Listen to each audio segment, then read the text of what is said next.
வணக்கம். இலங்கையின் ஆய்வுச் செய்திகளுக்காக நான் ஹரிணி. மட்டக்களப்பு மாவட்டத்தில் 4 லட்சம் தென்னை மரங்கள் வெள்ளை நோய் தாக்குதலுக்கு உள்ளாகியுள்ள நிலையில் மருந்துக்காக 50 லிட்டர் வேப்பெண்ணெய் வழங்கப்பட்டுள்ளது. 4 லட்சம் மரங்களும் 50 லிட்டர் எண்ணெயை எவ்வாறு பகிர்ந்தளிப்பது என்று கேள்வி எழுப்பியுள்ளார் இலங்கை தமிழரசு கட்சியின் மட்டக்களப்பு மாவட்ட நாடாளுமன்ற உறுப்பினர் சாணக்கியன். தெங்கு அபிவிருத்தி குறித்த அரசாங்கத்தின் திட்டம் தோல்வி அடைந்துள்ளதென அவர் தெரிவித்தார். நாடாளுமன்றத்தில் இன்று நடைபெற்ற 2025ஆம் ஆண்டுக்கான வரவு செலவு திட்டத்தின் பெருந்தோட்ட மற்றும் சமூக உட்கட்டமைப்பு வசதிகள் அமைச்சு மீதான விவாதத்தில் உரையாற்றுகையில் இதனை குறிப்பிட்டார். அங்கு அவர் மேலும் உரையாற்றியதாவது, வடக்கு மாகாணத்தில் தெங்கு முக்கோண வலயத்தை உருவாக்க 500 மில்லியன் ரூபாய் ஒதுக்கப்பட்டுள்ளதாகவும் லட்சக்கணக்கில் தென்னங்கன்றுகள் உற்பத்தி செய்யப்பட்டுள்ளதாகவும் அவை இலவசமாக வழங்கப்படுவதாகவும் பெருந்தோட்டத்துறை அமைச்சர் குறிப்பிடுகிறார். மட்டக்களப்பு மாவட்டத்தில் மாத்திரம் 8 லட்சம் தென்னை மரங்கள் காணப்படுகின்றன. அவற்றில் 4 லட்சம் மரங்கள் வெள்ளை நோய் தாக்குதலால் மிக மோசமாக பாதிக்கப்பட்டுள்ளன. நோய் தாக்குதலுக்கு உள்ளாகியுள்ள மரங்களை பாதுகாக்காவிடின் அவை இறந்துவிடும். இருக்கும் மரங்களை பாதுகாக்காமல் இலவசமாக தென்னங்கன்றுகளை வழங்குவது பயனற்றது. மட்டக்களப்பில் வெள்ளை நோய் தாக்குதலுக்கு பாதிக்கப்பட்டுள்ள மரங்களுக்கு மருந்துக்காக பயன்படுத்துவதற்கு பெருந்தோட்ட அமைச்சர் ஊடாக 50 லிட்டர் வேப்பெண்ணெய் வழங்கப்பட்டுள்ளது. 4 லட்சம் மரங்களுக்கு 50 லிட்டர் எண்ணெயை எவ்வாறு பகிர்ந்தளிப்பது?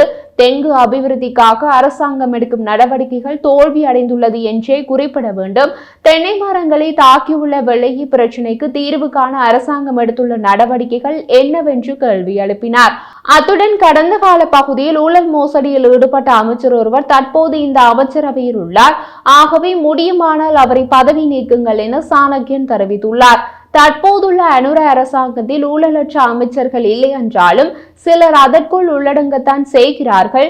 மேலும் நெற்றைக்கு அளிக்கப்படும் முக்கியத்துவம் ஏன் வடக்கு கிழக்கு பகுதிகளில் உள்ள மிளகாய் வெங்காயம் செய்கைக்கு வழங்கப்படுவதில்லை என்றும் கேள்வி எழுப்பியுள்ளார். கடந்த நாடாளுமன்ற தேர்தலில் தேசிய மக்கள் சக்தி சுலபமாக வெற்றி பெற்றது. இம்முறை அது அவ்வளவு சுலபமாக இருக்க போவதில்லை என்று நன்றாக தெரிகிறது. யாழில் இடம்பெற்ற நிகழ்வு ஒன்றில் கடற்றொழில் அமைச்சர் ராமலிங்கம் சந்திரசேகரனுடன் இளைஞர்கள் சிலர் வாக்குவாதத்தில் ஈடுபட்டுள்ளனர். பருத்தித்துறை கரையோர பிரதான வீதி அமைக்கும் பணியினை ஆரம்பித்து வைக்கும் நிகழ்வில் அமைச்சர் கலந்து கொண்ட போதே இந்த சம்பவம் இடம்பெற்றுள்ளது. குறித்த வீதி கடந்த ஆட்சி காலத்தில் ஒதுக்கப்பட்ட நிதி நாடு வங்குரோத்து காரணமாக இடைநிறுத்தப்பட்டிருந்தது. இப்போது நீங்கள் உங்கள் கட்சிக்காரர்களை கூட்டி வைத்து புதிதாக போடுவது போல காண்பிக்கின்றீர்கள். வீதி பணி ஆரம்பிப்பு என்று வந்து ஏதும் செய்யாமல் உங்கள் பிரச்சார நடவடிக்கையினை முன்னெடுத்துவிட்டு செல்கிறீர்கள் என இளைஞர்கள் தாக்கத்தில் ஈடுபட்டுள்ளனர். இப்போதெல்லாம் மக்களுக்கு நன்றாகவே விழிப்புணர்ச்சி வந்துவிட்டது. இனி பம்மாது அரசியல் கொஞ்சம் கஷ்டம்தான். எதிர்வரும் உள்ளூராட்சி மன்ற தேர்தலிலும் மேலும் சில தமிழ் கட்சிகளுடன் இணைந்து போட்டியிடுவதற்கு நாடாளுமன்ற உறுப்பினர் கஜேந்திரகுமார் பொன்னம்பலம் தலைமையிலான தமிழ் தேசிய மக்கள் முன்னணி தீர்மானித்துள்ளது. தனித்து நின்றால் படுதோல்வி என்பதை அறியாதவர்களாக அவர்கள். இதன்படி ஐங்கரநேசன் தலைமையிலான தமிழ் தேசிய பசுமை இயக்கம், ஸ்ரீகாந்தா தலைமையிலான தமிழ் தேசிய கட்சி மற்றும் தவராசா தலைமையிலான ஜனநாயக தமிழரசு கூட்டணி ஆகியன தமிழ் தேசிய மக்கள் முன்னணியுடன் இணைந்து போட்டியிடுவதற்கு இறுதி தீர்மானத்தை மேற்கொண்டுள்ளன. இது தொடர்பான பல சுற்று பேச்சுவார்த்தைகள் கடந்த நாட்களில் இடம்பெற்றிருந்தன. குறித்த கட்சிகளின் கொள்கைகள் தங்களது கொள்கைகளை பாதிக்கும் வகையில் இல்லை என தமிழ் தேசிய மக்கள் முன்னணியின் தலைவர் கஜேந்திரகுமார் பொன்னம்பலம் தெரிவித்தார். அந்த கொள்கைகள் என்னவென்று அவர் சொல்லவில்லை. அவர் கூட்டணி சேரும் கட்சிகளின் கொள்கை என்ன அல்லது ஏதாவது கொள்கை இருக்கிறதா என்பதையும் அவர் தெளிவுபடுத்தவில்லை. தேசிய அரசியலிலும் நகைச்சுவைக்கு பஞ்சமில்லை. நாமல் ராஜபக்ஷவை அடுத்த ஜனாதிபதியாக்கும் அனைத்து ஏற்பாடும் செயல்படுத்தப்படும் என ஸ்ரீலங்கா பொதுஜன பெரமுன முன்னாள் நாடாளுமன்ற உறுப்பினர் ஜனக திசா குட்டியாராட்சி தெரிவித்துள்ளார்.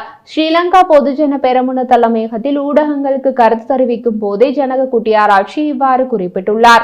அவர் மேலும் கருத்து வெளியிடுகையில், கடந்த காலகட்டத்தில் நாங்கள் அமைதியாக இருந்தோம். இப்போது நாமல் ராஜபக்ஷவுடன் மாவட்டங்களுக்கு சென்று கிராமமாக திட்டத்திற்கு சென்று இந்த தீவிர அரசியலை மேற்கொண்டு வருகிறோம். இந்த நாட்டின் அடுத்த தலைவர் நிச்சயமாக நாமல் ராஜபக்ஷ தான் என்று நாங்கள் நம்புகிறோம். நாங்களும் அப்போதே அப்படி அப்படித்தான் சொன்னோம். இன்றைய திகதிக்குள் இந்த நாட்டு மக்கள் தற்போதைய ஜனாதிபதியின் செயல்பாடுகளையும் தற்போதைய அரசாங்கத்தின் அனைத்து செயல்பாடுகளையும் புரிந்து கொள்கிறார்கள். எனவே இந்த நாட்டிற்காக உழைத்த தலைவர் மஹிந்த ராஜபக்ஷ ஆவார். இந்த நாட்டில் நிலவிய போரை முடிவுக்கு கொண்டு வந்த தலைவரும் அவரே. எனவே மஹிந்த ராஜபக்ஷ முகாமின் அடுத்த தலைவராக இளைஞர் தலைவர் நாமல் ராஜபக்ஷவை வைத்து இந்த வேலை திட்டம் முன்னெடுக்கப்படுகிறது. இந்த உள்ளூராட்சி தேர்தலில் பின் நாமல் ராஜபக்ஷவை ஜனாதிபதியாக்குவதற்கான எங்கள் திட்டம் உருவாகும். அதற்கு தேவையான அனைத்து ஏற்பாடுகளையும் நாங்கள் ஆரம்ப மட்டத்திலிருந்து தயார் செய்து வருகிறோம் என அவர் மேலும் தெரிவித்துள்ளார். அதற்கு முன் நாமல் ராஜபக்ஷ மீதுள்ள வழக்குகளை முடிக்க சொல்லுங்கள், உங்கள் தோட்டத்தில் உள்ள குரங்குகளை எண்ணுங்கள் என்ற அரசாங்கத்தின் புரட்சி திட்டம் சந்தித்திருக்கிறது. அதே அரசாங்கத்தை சேர்ந்த தமிழ் எம்பி ஒருவர் நாய்கள் அதிகம் சோறு உண்பதால் இலங்கையில் அரிசி தட்டுப்பாடு வந்தது என்ற அரிய கண்டுபிடிப்பை நாடாளுமன்றத்தில் கூறியிருந்தார். அதையடுத்தே அரசாங்கம் குரங்குகளை எண்ணுமாறு கூறியுள்ளது. நாளை நடைபெறவுள்ள குரங்கு கணக்கெடுப்புக்கு ஏற்ப நாடாளுமன்ற உறுப்பினர்களுக்கு நாளை விடுமுறை அளிக்க வேண்டும் என எதிர்க்கட்சி நாடாளுமன்ற உறுப்பினர் சாமர சம்பத் தெரிவித்துள்ளார். தற்போதைய அரசாங்கத்தின் விலங்கு கணக்கெடுப்பு திட்டத்தை கிண்டல் செய்யும் வகையில் அவரின் இந்த கருத்து நாடாளுமன்றத்தில் வெளியாகியுள்ளது. அரசாங்கம் காலை 8 மணி முதல் காலை 8:05 மணி வரை நாடு முழுவதும் விலங்கு கணக்கெடுப்பை அறிவித்துள்ளதாக நாடாளுமன்றத்தில் சாமர சம்பத் குறிப்பிட்டார். இதன்படி நாளை நாடாளுமன்றத்திற்கு விடுமுறை அறிவிக்குமாறு சபாநாயகரை வலியுறுத்தினார். தாங்கள் கிராமங்களுக்கு சென்று தங்களது தோட்டங்களில் உள்ள விலங்குகளை எண்ண வேண்டும் என அவர் கூறியுள்ளார். நாங்கள் நாடாளுமன்றத்தில் இருக்கும் போது எங்கள் தோட்டங்களில் உள்ள விலங்குகளை யார் எண்ணுவது என்றும் அவர் கேள்வி எழுப்பியுள்ளார். இது தொடர்பான அறிக்கையை சபை முதல்வர் அமைச்சர் பிமல் ரத்நாயக்க சமர்ப்பித்தார். படலந்த ஆணைக்குழுவின் அறிக்கை கடந்த காலத்தில் ஆயிரக்கணக்கான ஜேவிபி இளைஞர்களை கொல்லப்பட்டது பற்றிய அறிக்கை. ஜேவிபியின் ஒரு பகுதியான தேசிய மக்கள் சக்தியை இப்போது அரசாங்கம் மிகவும் உணர்ச்சி பூர்வமான உரையை நிகழ்த்திய பிமல் ரத்நாயக்க, மாண்புமிகு சபாநாயகரே, தாய்நாட்டின் உரிமைகளை பறித்து அதன் தலையை வெட்ட முயன்ற கொடுங்கோலர்களின் கொடுமை பற்றிய அறிக்கை மட்டுமல்ல, ஒரு நாடு பல யுகங்களாக தங்கள் சொந்த அரசியல் நலன்களுக்காக எவ்வாறு அளிக்கப்பட்டது என்பதற்கும் ஜனநாயகத்திற்காக பெறப்பட்ட ஆணையின்படி அவர்களின் வர்த்தக நண்பர்களுக்காக அழிவு எவ்வாறு காட்டி கொடுக்கப்படுகிறது என்பதை நடைமுறைப்படுத்துவதற்கும் ஒரு உயிருள்ள சாட்சியமாகும். 25 ஆண்டுகளாக கிடங்கில் கிடக்கும் ஒரு அறிக்கையின் மீது பாய்ச்சப்பட்டுள்ள சட்டம் மற்றும் நீதியின் வெளிச்சம் இந்த அறிக்கையின் பரிந்துரைகளுக்கு எவ்வாறு நீதி வழங்குவது என்பது குறித்து எதிர்கால சந்ததியினருக்கு ஒரு நற்சான்றாக அமையும் என்றும் நான் நம்புகிறேன் என்றார். படலந்த அறிக்கையை நாடாளுமன்றத்தில் சமர்ப்பித்து பிமல் ரத்நாயக்க ஆற்றிய உரையை கவனமாக கேட்ட சபாநாயகர் டாக்டர் ஜகத் விக்ரமரத்ன நெகிழ்ச்சி அடைந்திருந்தார். பிமல் ரத்நாயக்கவின் உரைக்கு பிறகு சபாநாயகர் ஜகத் விக்ரமரத்ன சிறிது நேரம் எடுத்துக்கொண்டு நெகிழ்ச்சி அடைந்தமையை வெளிப்படுத்தியிருந்தார். பின்னர் நலிந்த ஜெயதிசவுக்கு வாய்ப்பை வழங்கினார். மேலும் அவர் வலிமிகுந்த உடைந்த குரலில் அழைப்பை விடுத்திருந்தமையை அவதானிக்க முடிந்தது. நாடாளுமன்ற உறுப்பினர் அர்ஜுனாவின் முறைப்பாட்டிற்கு சுகாதார அமைச்சர் நலிந்த ஜெயதிச சாதகமான பதிலை இன்று நாடாளுமன்றத்தில் கூறியுள்ளார். கடந்த நாடாளுமன்ற அமர்வில் உரையாற்றும் போது அர்ஜுனா எம்பி சாவகச்சேரி ஆதார வைத்தியசாலையில் வைத்தியர் ஒருவருக்கு இடமாற்றம் வழங்கப்பட்ட போதும் கடந்த 2 வருடங்களாக இடமாற்றம் பெற்று செல்லாமல் தொடர்ந்தும் அங்கேயே பணியாற்றுவதாக கூறியிருந்தார். இந்த வைத்தியர் தனது செல்வாக்கை பயன்படுத்தி இடமாற்றம் பெற்று செல்லாமல் இருப்பதாகவும் சுட்டிக்காட்டியிருந்தார். அது மட்டுமல்லாமல் வைத்தியர் இடமாற்றமாகி செல்லாததனால் மன்னார் வைத்தியசாலையில் குழந்தைகளுக்கான வைத்தியரின்றி அந்த மாவட்ட மக்கள் பாதிக்கப்படுவதாகவும் தெரிவித்திருந்தார். இந்த நிலையில் குறித்த வைத்தியரை விரைவாக இடம் மாற்றுமாறு சுகாதார அமைச்சரிடம் கோரிக்கையை முன்வைத்திருந்தார்.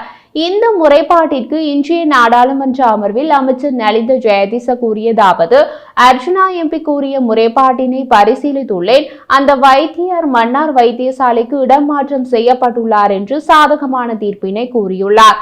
அதற்கு வைத்தியர் அர்ஜுனா தனக்கு மிகவும் சந்தோஷமாக உள்ளதாகவும் அமைச்சர் நலிந்த ஜெயதிசவுக்கு தான் நன்றி கூறுகின்றேன் என்றும் கூறியுள்ளார்.